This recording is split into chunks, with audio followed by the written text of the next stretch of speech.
Murphy was looking through Netflix trying to find something that looked interesting. His mother called, but he just tossed the phone onto the table, letting it ring as he scrolled. Finding a movie was hard. He's watched most of what seemed like it would be worth watching, and there was always a good number of flops that popped up. After realizing he wouldn't be able to come to a suitable movie, he moved on to YouTube. There was plenty of choices there, but he didn't really know what he wanted to watch. It was then his phone rang again. The number was unlisted. Normally he would just send it to voicemail, but he had just submitted a bunch of applications and he wasn't sure if it was someone calling to set up an interview. "Hello?" he said, trying to keep the eagerness from his voice. "Sorry," the other person said. The voice sounded like a boy trying to sound like an old woman. Before he could say anything else, the person hung up. Murphy just looked at his phone with a furrowed brow. He just sat there for a moment, thinking about who that could have been, and why they acted so strangely when he answered. For the most part, people would at least acknowledge they had the wrong number, or asked for the person they were looking for. Never before had he had someone just say, "sorry," and hang up. It reminded him of something his friend Sean said. The cops called and claimed to have the wrong number, just to make sure they could tap your phone. He had no idea if it was true or not, but it did make him think about it. Even more so because Robbie and Sean had just gotten busted. There was a good chance they ratted on him. What they didn't know was that his stash was already well hidden. Sean was always someone he thought would snitch, but he was always careful not to get caught. Robbie, on the other hand, wasn't that big of a surprise. The stupid bastard was always bragging about how much he sold, or how much he was holding. If it wasn't for those two getting arrested, he wouldn't have started looking for a job on the books. His dad had always said, "An honest pay for an honest day." But the honest days didn't pay nearly as well as making the money in a way his dad would have disowned him for. He could still hear his voice, imagine what he would say if he were still alive. "Boy, you've really messed up," he'd say. "No one lasts too long when they do stupid stuff like that. I mean, look at all the famous dealers. They're either dead or locked up longer than you've been alive, and those were the ones that were free long enough to get to that level." Murphy thought about that. He was still free and moved pounds of pot a week, not to mention all the keys he was selling. As far as he was concerned, he had made a pretty good life for himself, but he didn't want to throw all that away. The money he saved up was going to be used as an investment. But before he could start making those kinds of moves, he would have to have some kind of income. He didn't want Uncle Sam to find him because he started making money by the books. And that would be his luck, too. Getting away with pushing weight for the past 5 years, only to get busted when he tried to go straight. He couldn't think about that now, though. There was too little evidence that he was doing anything illegal, at least as far as he knew. Whenever he got his shipments, he always made sure it was delivered to his house by somebody he knew, and would make them stay a while after. I mean, sure, they would smoke some pot, but nothing more than that. He always timed it by starting a movie when his stash got dropped off, and wouldn't let the person leave until the movie was finished. He also never sold small amounts. Not anymore. Whenever someone needed anything less than an ounce or an 8-ball, he would recommend one of the people that he supplied. That way, it would still bring him money when they sold out. It wasn't worth thinking about, though. There was just an ounce in the house. If someone needed something, they would have to wait. And for the most part, his clientele had been told that he was getting out of the game, so they wouldn't be bothering him anymore. At least, he hoped that they wouldn't. It helped that he also had a setup where if anyone wanted to buy something from him, they would have to speak in code. Everyone was in the terms of CDs. Pot was, of course, Bob Marley, and if they wanted a pound, it would be No Woman, No Cry. 2 pounds was Little Two Birds, and 5 or more was Legends. Coke, on the other hand, was a little harder to come up with, but he settled with Linkin Park. If the person calling didn't know what they were talking about, they wouldn't get anything from him. That was all behind him, though, and he was going to make it through life without having to worry about the cops coming for him. He felt like it was time to start living that way now. I mean, sure, if Sean or Robbie ratted him out, well, there was nothing to be found. The cops could raid his house and maybe get him with a possession charge, but not with intent to sell, and that was a huge difference. Murphy took a deep breath and sank into his chair as he let it out. His attention went back to YouTube and he scrolled through the videos. The sheer number of how-to videos was unreal. Did he really watch that shit all the time? Sure, some of the other things were buried deep down, but he wasn't really feeling watch mojo either. It wasn't until he saw something that was talking about a kill count for the Leprechaun movie that he stopped scrolling. With a chuckle, he clicked on the thumbnail. A catchy tune began playing from his speakers, while a bloody dead meat logo flashed across the screen. The host started talking about how awful this series was, and Murphy laughed. He knew those movies were bad, but they reminded of him when he was younger. His mom had always tried to watch those movies, at least the first one, and was either called away or fell asleep each time. It must have taken her 15 times before she finally finished it, and it seemed like each time she tried, Murphy was watching it with her. Ask her if she finished it yet, and each time she would say no with more annoyance in her voice. Murphy, on the other hand, had seen the ending at least 5 times, so she kept telling him not to spoil the movie for her. As the kill count continued, he found that he enjoyed it more and more. The jokes the host was telling was kind of lame, sure, but also endearing, causing him to laugh a little more than maybe he should have. It may also have been to the joint he was smoking, but he wasn't sure. The commentary was close to the conclusion when his phone rang again. Once again, that strange voice was on the line, only saying sorry before hanging up. "Oh, what the hell?"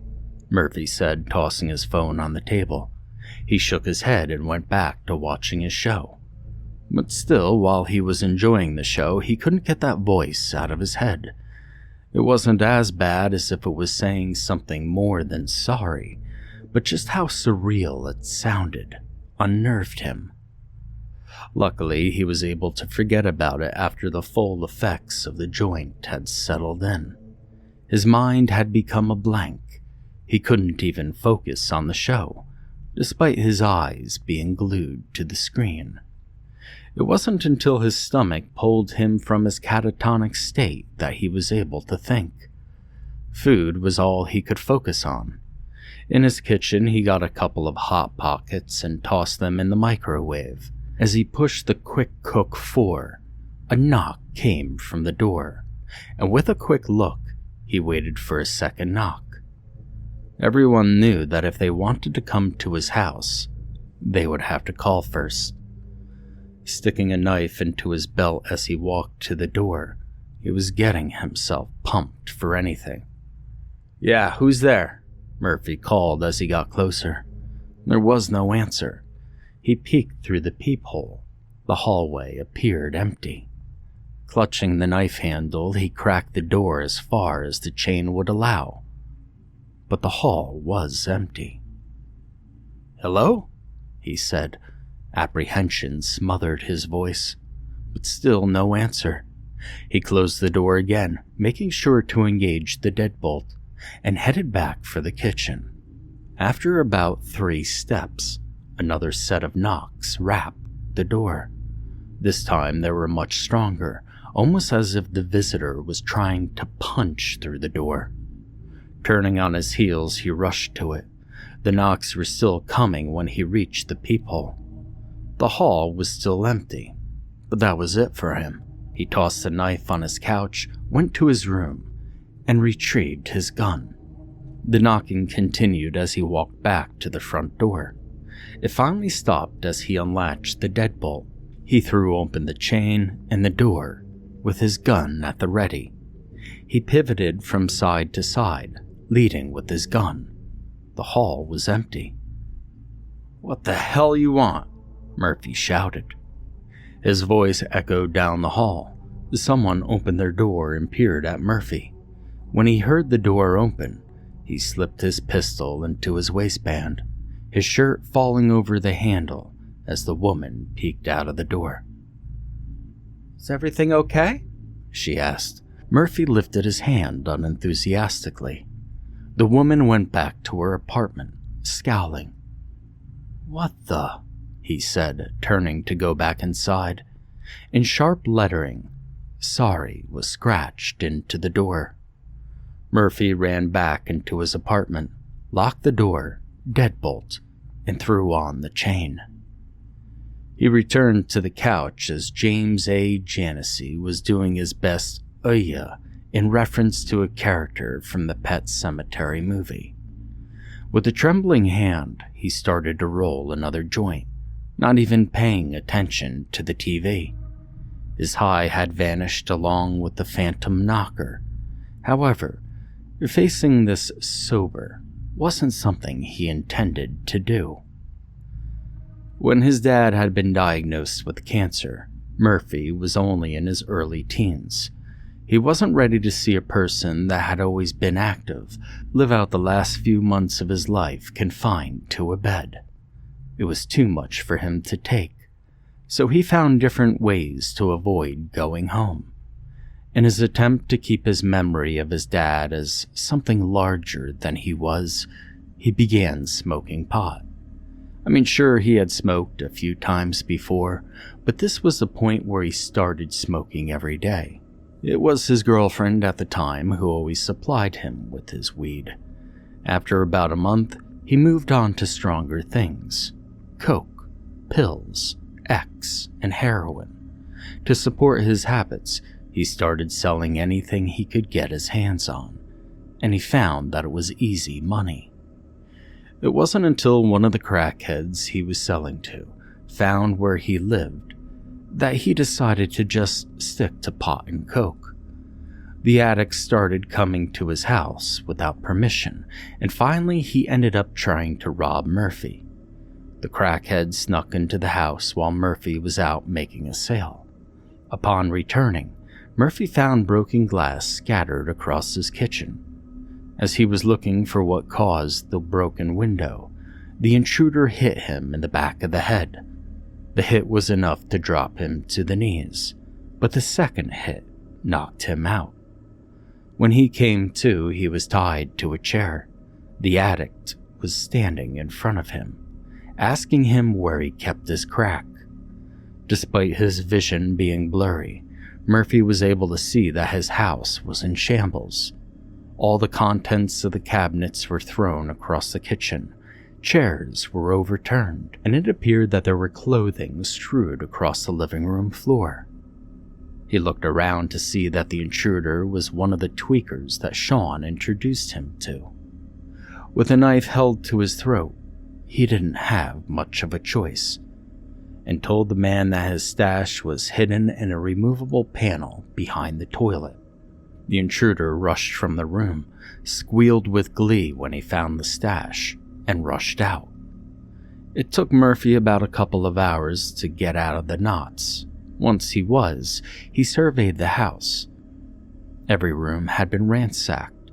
The money he kept in his dresser was gone, as well as the cash he had under his mattress. Now, luckily for him, only a few hiding spots were found, leaving the larger stash of product still intact, along with a few grand. The next day, he set out to find another place to live, and decided that the apartment complex where he now resided was ideal. The only way someone could get in is if they had a key, or were buzzed in. That was a good way to get rid of any unwanted visitors.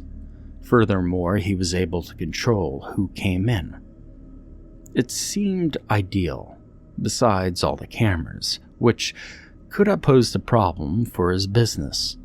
But no one seemed to worry, even more so since they always stayed for long enough to make it seem like they were just watching a movie.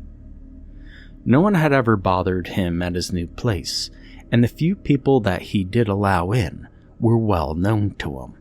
The only exception were a few one-night stands he had, but those were chicks he met in a bar and didn't know what he did for a living. It was better than Sean, who was living in a rundown hotel, but the cost was much less with that lifestyle. Still, Murphy couldn't live like that. He wasn't white trash and didn't want to live like it. Now someone had found him again, and it wouldn't take long before he would have to move.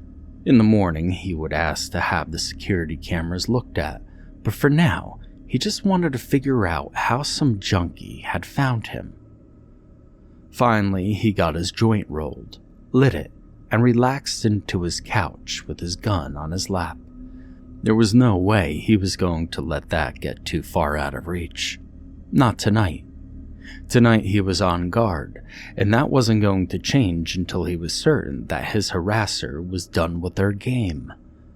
His mindset was getting closer to shoot first, ask questions later. But he was still able to keep his composure enough not to just start blasting at anyone who walked past his door. As the night grew darker, his neighbors started to come home.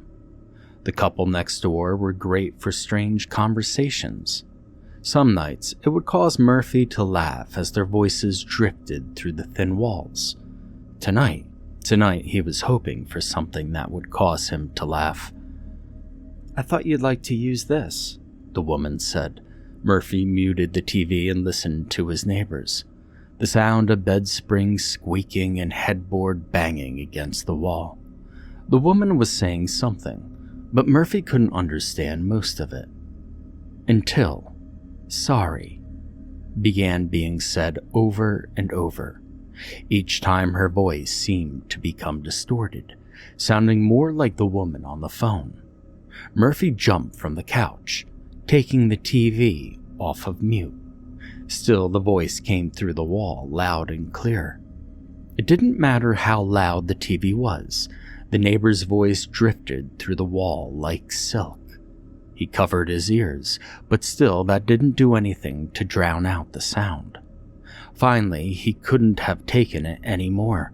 He walked to the wall and pounded on it. The talking stopped, and Murphy released a sigh of relief.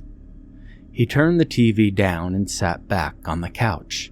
As soon as his back hit the cushions, someone knocked on his door, and without hesitating, he grabbed his pistol and rushed to the peephole. "What the hell do you want?" he screamed. And as he screamed, he unlocked the door. With one quick motion, he threw it open, and on the other side, his neighbor was waiting in the hall. The neighbor's scowl vanished as Murphy's pistol came up to his face. Hey, man," the neighbor said. "I don't want any trouble. I was just trying to get some sleep, but I won't bother you anymore." "I'm sorry, bro," Murphy said, lowering his gun. I didn't know it was you. Someone's been screwing with me. I just wanted to get your girl to stop being so loud." "What? My old lady isn't even in town." Well, then your side chick." "No, one girl's enough drama for me, man, but I'll let you get back to what you were doing." His neighbor started to back away from his door. Murphy watched him go, wondering what the hell he was listening to if he didn't have someone with him. Either his neighbor was lying or he was going crazy, and he couldn't tell which was true. It wasn't because of the weed. That was perhaps the only thing he really knew. His suppliers never gave him anything laced. at least not without telling him. The last shipment he got was strong, sure, but it was just pot. Nothing that could cause any kind of hallucination. Not only did he lock his door again, but this time he pushed his couch in front of it. Even though he was on the 4th floor, he went to each window and made sure they were locked. He felt as if someone was watching him, but wasn't sure if it was because of the events that happened, or if it was because someone was actually watching him. After double-checking every door and window, Murphy was able to try and relax once more. With the couch in front of the door, he decided that it would be easier just to lay in his bed. He was unaware of how tired he was, and shortly after laying down, he drifted off to sleep. His dreams were fitful, memories of how he abandoned his father in his time of need, his dad reaching for him, begging him to spend more time with him before he died. But Murphy couldn't stand the sight of him. A girl he had once dated crying about catching him with another woman. He turned from her, blamed her for being too annoying, even though he really did enjoy their time together. A mob of people, at least 50 deep, all of whom he had sold laced or fake drugs to. They all demanded that he give them their money back, but he was able to evade all of them, or scare them off with a round from his pistol. The final dream was one of his mother, and a wave of relief washed over him. He didn't turn his back on his mother, and she was always happy to hear from him. But she was weeping, sitting in her rocking chair, looking at the phone in her hand. "Why won't he ever call me?" she asked. Murphy's sister answered, "Because he doesn't care about you. It doesn't matter that if you try to give him anything, he's just a mooch that will take and never give anything back." "But he could change," Murphy's mom said. "Yeah, when he's dead. Sometimes the world is just better without certain people in it. And it hurts me to say that, but it's true." "Now, don't say that." "I'm sorry, but it's time for you to face reality." His mom began to cry. Murphy screamed at his sister, but she didn't pay any attention to him. He went to comfort his mom, but she couldn't feel him. "Don't be sorry," his mom said. "I knew for a long time. I just didn't want to admit it." Both of the women in his life looked at him. They spoke in unison, repeating that same word that had come to mean so much more to him over the past few hours. Sorry, sorry, sorry. Each time they spoke, their voices distorted, becoming a mockery of what they had once been. Their features elongated and mutating, no longer looking like the people he had known and loved, but now more like bird creatures. Their noses crooked as their necks stretched and craned around toward him. Murphy woke in a puddle of cold sweat. He looked around the room and noticed a figure looming in the corner. With a quick motion, he gripped the gun from his stomach and switched on his lamp. But there was nothing there. Looking at the corner, he turned the light back off, but the figure didn't return. With the light on again, a shuddering breath escaped his lips as he got out of bed. The condensation glistened in the glow from the street lamp below. Sorry was written in the moisture. Streamers cut through condensation to the bottom of the window. He walked over to the window, gun held in a white-knuckled grip, and tried to wipe the message away.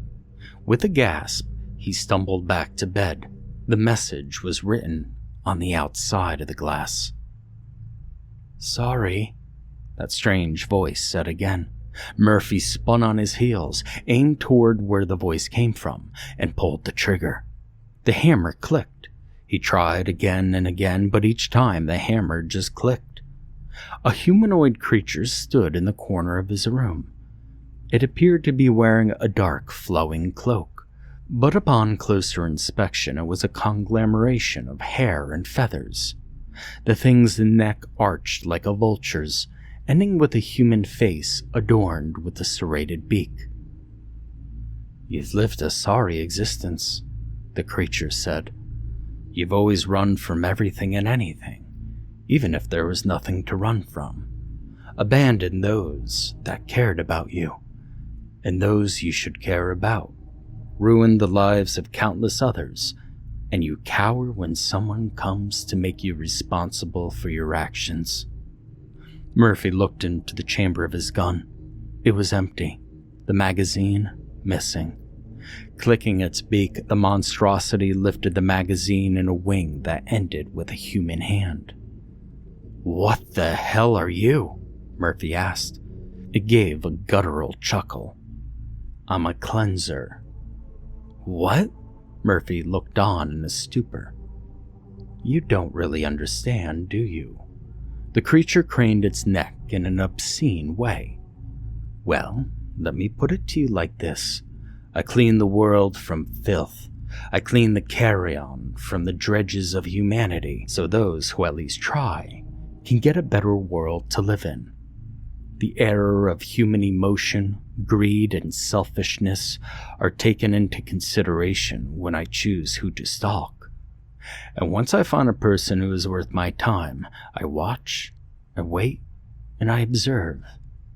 And if they make any real changes, I allow them to go about their lives, still watching, but not as intently.